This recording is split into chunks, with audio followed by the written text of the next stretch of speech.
Saudara, perkenalkan nama saya Laura Lazarus, nama yang diberikan oleh orang tua saya sejak saya lahir. Namanya aja udah Lazarus ya. Berarti udah ketahuan ini anak-anak orang? Iya, Kristen. Lazarus artinya? Iya, benar sekali, orang yang telah mati lalu dibangkitkan. Bayangkan saudara, menyandang nama Lazarus ternyata berat sekali loh. Ketika saya absen, orang lihat nama saya, wow, Lazarus.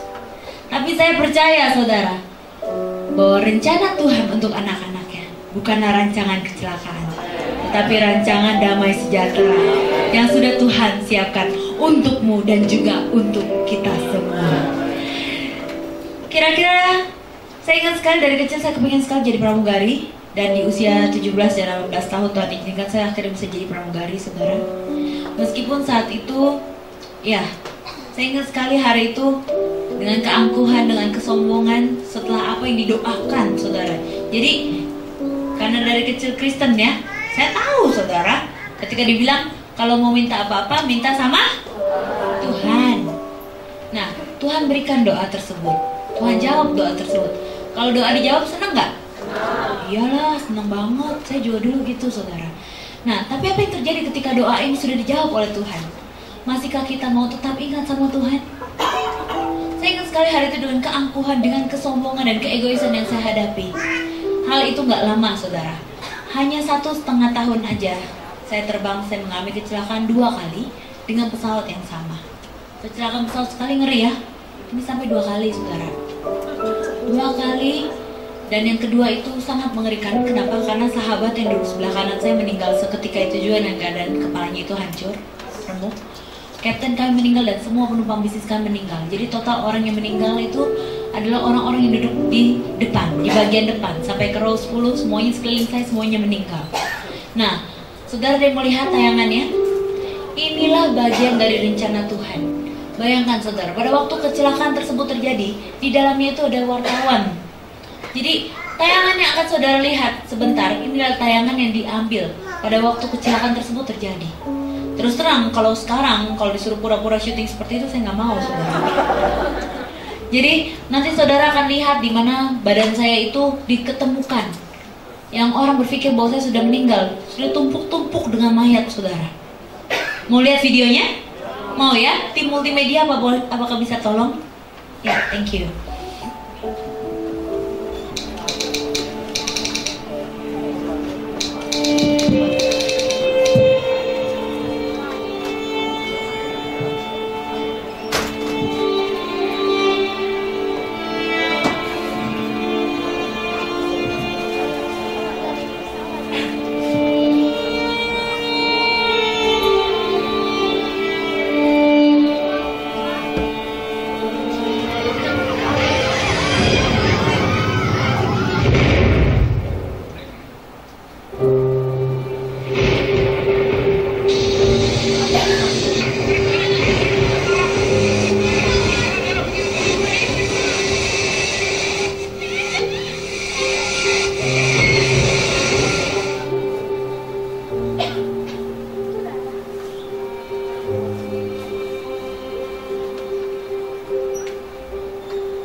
Itu yang pernah saya lalui dahulu, saudara.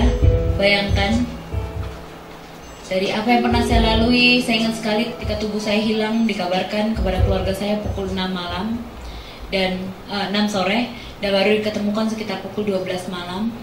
Hari itu Tuhan kirimin seorang bapak-bapak mau rapiin mayat. Nah, pada waktu bapak-bapak tersebut mau rapiin mayat, dia mendengar ada orang yang berhenti, sakit tolong, dan itu adalah tubuh saya. Dan hal yang saya ingat hari itu adalah saya sedang berjalan dalam kegelapan dan sangat menakutkan sekali. Ternyata kalau seseorang belum siap untuk menghadap kematian, hal tersebut sangat mengerikan dalam hidupnya. Dan yang saya ingat adalah pada waktu itu, ketika saya sedang dalam keadaan ketakutan, saya coba bilang, Tuhan tolong saya Tuhan. Tolong saya Tuhan. Beri saya kesempatan satu kali lagi untuk memperbaiki kehidupan saya. Dan hari itu saya percaya, saudara, ketika saya berseru untuk minta tolong, tidak lama kemudian saya lihat ada satu sosok yang begitu terang. Wajahnya nggak bisa saya lihat, tapi dari sana ada satu suara yang berkata, kamu harus kembali, masih ada yang harus kamu ceritakan. Saya nggak bisa nanya apa-apa lagi, saudara, karena saya begitu terkesima melihat cahaya terang itu. Dan hari ini, saudara, saya percaya itu adalah perjumpaan saya dengan Bapa. Itu perjumpaan saya dengan Tuhan. Dan yang pasti, saudara, dari keadaan itu saya belajar bahwa Bapa selalu mendengar seruan doa anak-anaknya. Dan hari ini saudara masih bisa bertemu dengan saya, melewati apa yang pernah saya lalui waktu itu. Bukankah Tuhan kita luar biasa? Ya, beri kemuliaan buat Tuhan. Dan apa yang terjadi, saudara? Saya ingat sekali saya mengalami koma selama 3 hari. Padahal perjalanan yang saya lewati itu sebentar sekali waktunya. Saya ingat sekali pada waktu itu di telinga saya, maka saya katakan, Laura bangun, Laura. Di ruang ICU mama saya bisikan saya, bangun nak, Tuhan mau pakai kamu, bangun nak, kamu akan jadi orang besar, bangun nak. Itu yang saya ingat, saudara. Saya ingat sekali kata-kata itu. Tidak lama kemudian saya bangun. Tapi apa yang terjadi? Ketika saya bangun, semua tubuh saya selang, saudara. Boleh tolong gambar selanjutnya?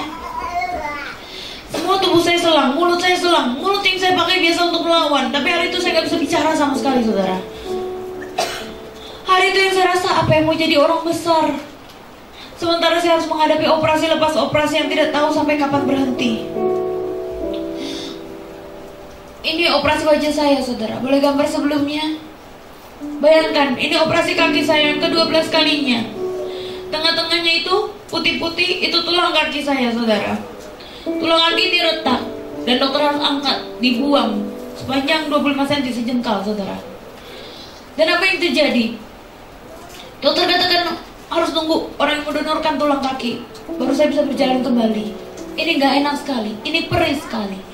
Bagaimana saya bisa melihat rancangan Tuhan yang begitu besar yang ada dalam hidup saya? Bagaimana saya sanggup menatap hari esok? Saya gak mampu, saudara. Terus terang, saya terus menangis.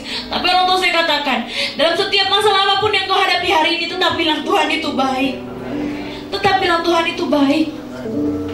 Saya ingat sekali, ketika sebelum kecelakaan ini terjadi, saya sudah nggak kuat lagi untuk hidup, saudara. Saya sudah merasa seperti sampah. Tapi anehnya, ketika kecelakaan ini terjadi, Tuhan menyatakan, Tuhan membuka mata saya, bahwa Dia Tuhan yang besar, Tuhan yang selalu sanggup untuk menolongmu. Dan apa yang terjadi, saudara? Memang gak mudah untuk saya melewati proses ini, tapi lewat proses ini Tuhan terus nyatakan bahwa Dia Tuhan yang hidup, Tuhan yang terlalu sanggup untuk menolong saudara dan juga saya. Ya, beri kemuliaan buat Tuhan. Ada gambar selanjutnya. Di operasi saya yang ke-13 kalinya, saudara. Bagaimana saya bisa, saudara, di pikiran saya melihat apa yang ada dalam tubuh saya? Bagaimana, saudara? Saya ingin jadi pramugari, dan setahu saya jadi pramugari itu harus setidaknya berpenampilan menarik, ya. Ini mukanya hancur, matanya keluar, tangannya copot, pinggangnya patah, kakinya seperti ini. Tapi sekali lagi dikatakan, di dalam Tuhan masa depan itu sungguh ada, dan harapan itu tidak akan pernah hilang jika engkau taruhkan pada tangan Tuhan sepenuhnya. Boleh gambar selanjutnya? Ini operasi wajah saya, saudara, kesekian kalinya. Orang berpikir saya beroperasi plastik semua muka saya. Tidak, cuma bagian pipi saja sebelah kanan. Jadi dokter taruh plat metal seumur hidup saya di bagian pipi sebelah kanan untuk mengganjal mata saya biar nggak keluar, saudara. Boleh gambar selanjutnya? Ini dia mama saya yang luar biasa, saudara. Ketika pada waktu dalam keadaan seperti ini, saya hari itu nggak bisa duduk sebenarnya, karena setiap kali duduk ngejeblak lagi, saudara. Tapi orang tua saya bilang, gak usah sedih.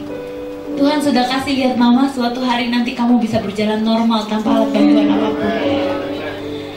Ayo Laura, Tuhan punya rencana yang indah buat kamu. Tuhan akan bawa kamu untuk jadi orang yang besar. Saya ingat sekali kata-kata itu, saudara. Ketika saya dalam menjalani kehidupan, saya ingat sekali. Dalam keadaan saya lumpuh dan tidak berdaya, hanya ada beliau yang mau menemani saya. Kami berdua aja di negara orang, tentu nggak murah untuk biaya. Tapi apa yang terjadi? Mama saya di sana pun juga jualan kue. Malah dia bilang dia senang, karena kalau di Indonesia katanya kuenya kalau otak-otak katanya cuma 3.000, kalau di sana $1.30 dia bilang. Dia bahagia sekali. Kenapa, saudara? Karena dia mengerti konsep kehidupannya. Karena dia tahu bahwa hidupnya bukan untuk menjalani peran. Hidupnya adalah menjadi pelayan kehidupan, pelayannya Tuhan.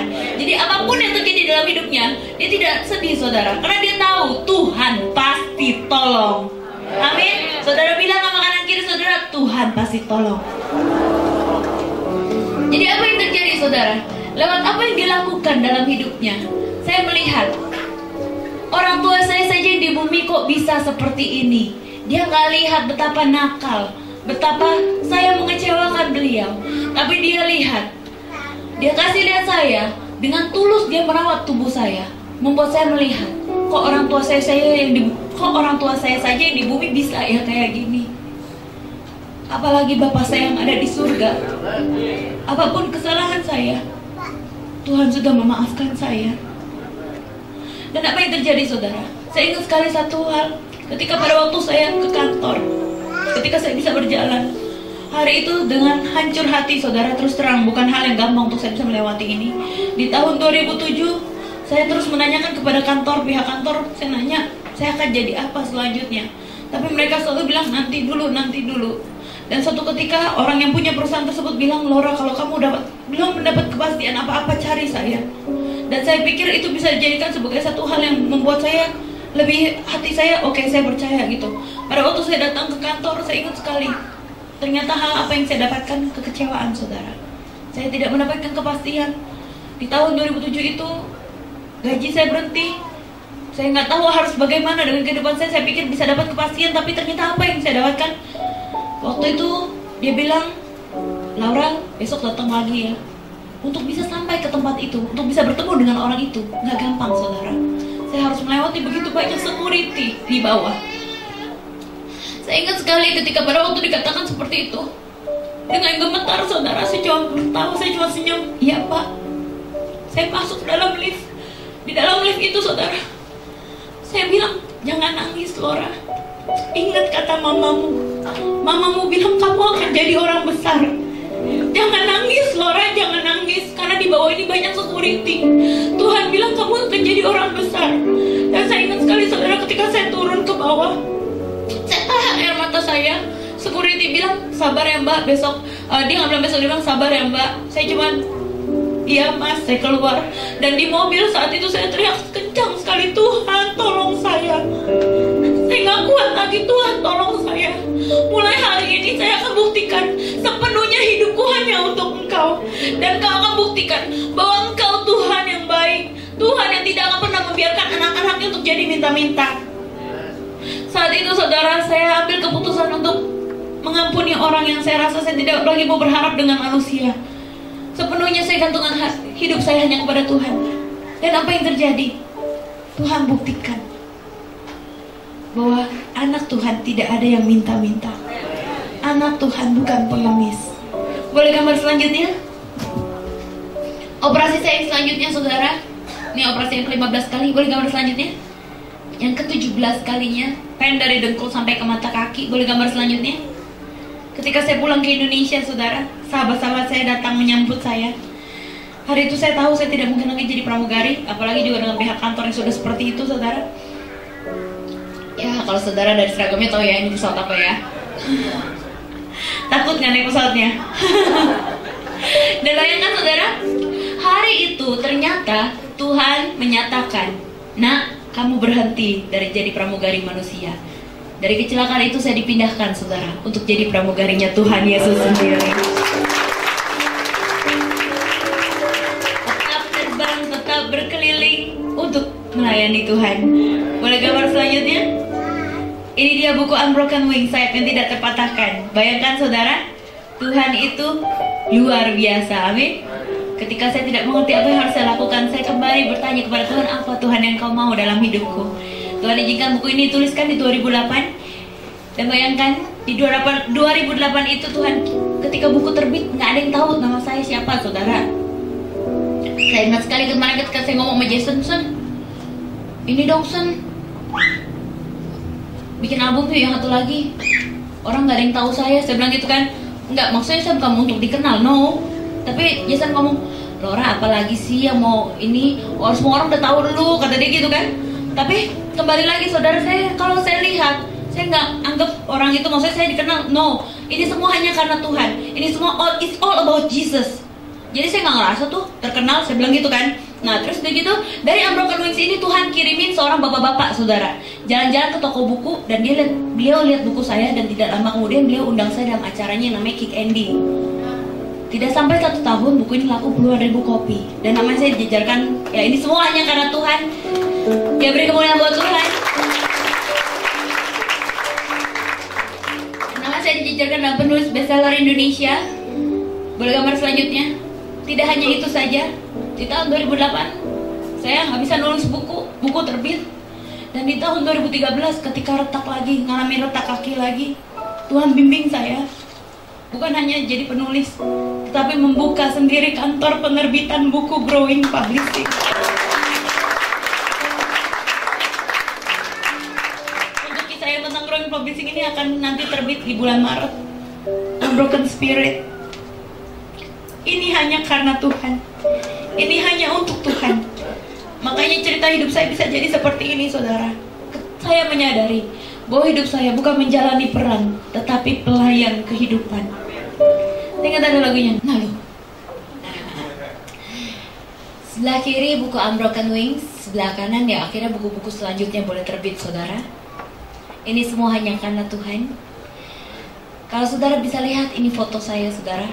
Sebelah kiri sebelum kecelakaan, sebelah kanan setelah kecelakaan. Cantikan mana masing-masing sendiri jawab dalam hati ya. Jadi Tuhan gak ada yang ciptakan anak-anaknya itu jelek. Sebenarnya gak ada yang beda, saudara. Gak ada yang beda. Yang beda itu hatinya. Punya Tuhan di dalamnya atau tidak ada Tuhan di dalamnya. Kalau ada Tuhan di dalamnya, wajahnya itu akan selalu bersuka cita, selalu terpancar kemuliaan Tuhan. Apapun yang terjadi dalam hidupnya, dia tidak lagi menjadi takut, saudara. Kenapa? Karena dia tahu bahwa Tuhan yang dia sembah adalah Tuhan yang luar biasa. Dan saya ingat sekali, saudara, saya dibangunkan ketika orang tua saya katakan, "Kamu akan jadi orang besar."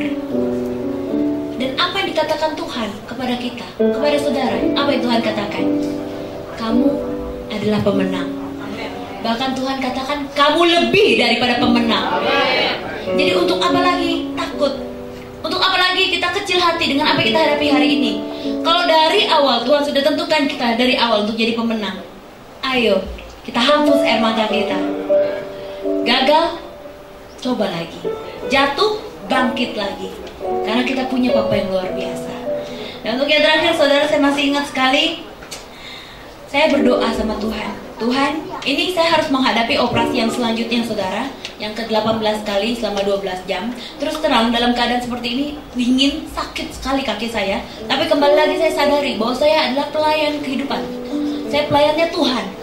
Jadi apapun yang terjadi harus nama Tuhan dimuliakan. Jadi sakitnya itu gak kelihatan, saudara, karena saya lihat Tuhan yang besar. Nah, ketika saya berdoa, Tuhan, saya ini mau punya pasangan hidup. Dan apa yang terjadi, saudara? Memang segala sesuatu tunggu waktunya Tuhan. Nah, buat nih teman-teman yang masih single nih, ada nggak ya? Nggak ada ya? Saya ingat sekali ketika saya berdoa, Tuhan, kapan dijawab doa saya? Tapi belum. 25, 26, 27, 28, 29, saudara bayangkan. Akhirnya singkat cerita, saudara, di 2011 sebenarnya saya sudah diundang di satu tempat namanya Waingapu. Tahu nggak?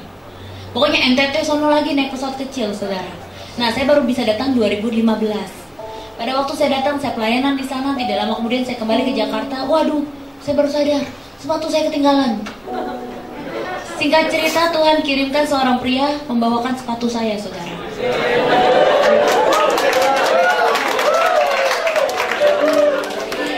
Dan ya kayak Cinderella ya, ceritanya Cinderella ya Tuhan. Bayangkan saudara, kalau Tuhan izinkan di tahun ini, di bulan 10 kami akan menikah. Dan kalau dari Tuhan gak tanggung-tanggung saudara, yang terbaik. Takut Tuhan, cinta Tuhan. Ya soal ganteng-ganteng saudara nilai sendiri ya. Karena orangnya hari ini ada di sini saudara. Lagi datang saudara dari NTT. Saya juga hari ini datang nggak sendirian. Saya bersama dengan mama saya yang luar biasa saudara. Mama yang menyadari bahwa dia menjalankan perannya untuk Tuhan. Bukan artis saudara, tapi ini semua hanya untuk Tuhan, melayani Tuhan. Makanya dia dengan tabah, dengan tulus merawat tubuh saya. Nggak tahu hari ini mama bawa kue nggak? Tapi kuenya itu enak sekali saudara. Oke. Jadi apapun yang terjadi dalam hidupmu, jangan takut. Karena kita punya Tuhan yang luar biasa yang sudah merancangkan kehidupan yang indah. Untuk terakhir ya, semoga